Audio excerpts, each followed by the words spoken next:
নমস্কার বন্ধুরা, মায়ের হেসেল চ্যানেলে তোমাদের আরেকবার স্বাগত জানাই। আজকে একটা এমন রান্না দেখাবো মানে যেটা তোমার খুবই কাজে লাগবে। আমাদের আগের দিনের ভাত রয়ে গেছে, সবার বাড়িতেই থেকে যায়। সেই ভাতটা খাবার সময় হয়তো অনেক সময় মনে হয় পরের দিন গরম করে বা এ করে হয়তো খাওয়া হবে কি না হবে। আজকে সেটা দিয়ে একটা আইটেম বানিয়ে নিচ্ছি। দেখো, ভাত রয়েছে, তার সাথে একটা গোটা পেঁয়াজ কেটে নিয়েছি বড় সাইজের, 3টে কাঁচা লঙ্কা নিয়েছি, আর একটা মাছ ভাজাকে ছাড়িয়ে টুকরো করে নিয়েছি, আর তার সঙ্গে 2টো ডিম ফেটিয়ে রেখেছি। চলো রান্নাটা দেখতে থাকো কিভাবে বানাই। কড়া বসিয়ে দিয়েছি, কড়ায় তেল দিয়ে দিলাম, গোটা জিরে ফোড়ন দিচ্ছি, এর মধ্যে একটা তেজপাতা দিয়ে দিলাম আর একটা শুকনো লঙ্কা। এবার এর মধ্যে ডিমটা ফেটিয়ে দিয়ে দেবো, ডিমটা আগে ভেজে নেব। এবার কড়ায় ডিম ফাটানোটা তেলের মধ্যে দিয়ে দিলাম, দিয়ে ডিমটা একটু ভেজে নিই। ডিমটা ঝুড়ো ঝুড়ো করে ভাজা হবে পুরো, মানে ডিমের যেরকম ভুজিয়া হয় আর কি।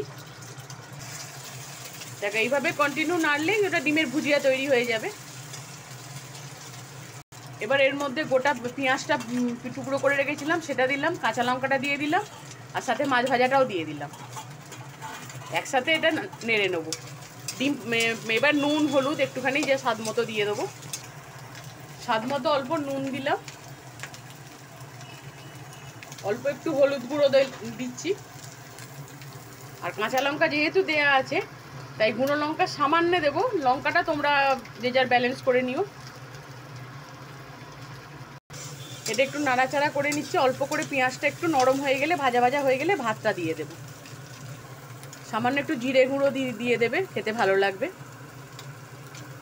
দেখো এবার ভাতগুলো দিয়ে দিচ্ছি এর সাথে, দিয়ে একসাথে নেড়ে নেবো। মানে ঘরোয়া পদ্ধতিতে ফ্রায়েড রাইস আর কি। ভাতটার সঙ্গে এগুলো সব কিছু ভালো করে মিশিয়ে নিচ্ছি একবারে। এবার নামানোর সময় অল্প একটু ঘি গরম মশলা দিয়ে নামিয়ে নিলেই হয়ে যাবে। অল্প একটু ঘি দিয়ে দিলাম এর মধ্যে, আর সামান্য একটু গরম মশলা দিয়ে দেবো।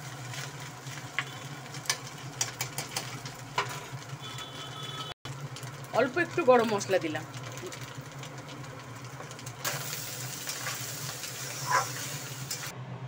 দেখো আমার ঘরোয়া পদ্ধতিতে ফ্রায়েড রাইস পুরো কমপ্লিট। তাতে শসা আর লঙ্কা দিয়ে দিয়েছি। আগের দিনের ভাত পড়ে থাকলে এভাবে বানিয়ে খেয়ে নিও, দেখবে দারুণ লাগবে খেতে। ভাতটা অন্যরকম হলো, অথচ ঘরেও বানানো হলো। রেসিপিটা কেমন লাগলো তোমরা জানিও কিন্তু। কেমন, আজকের মতো টাটা।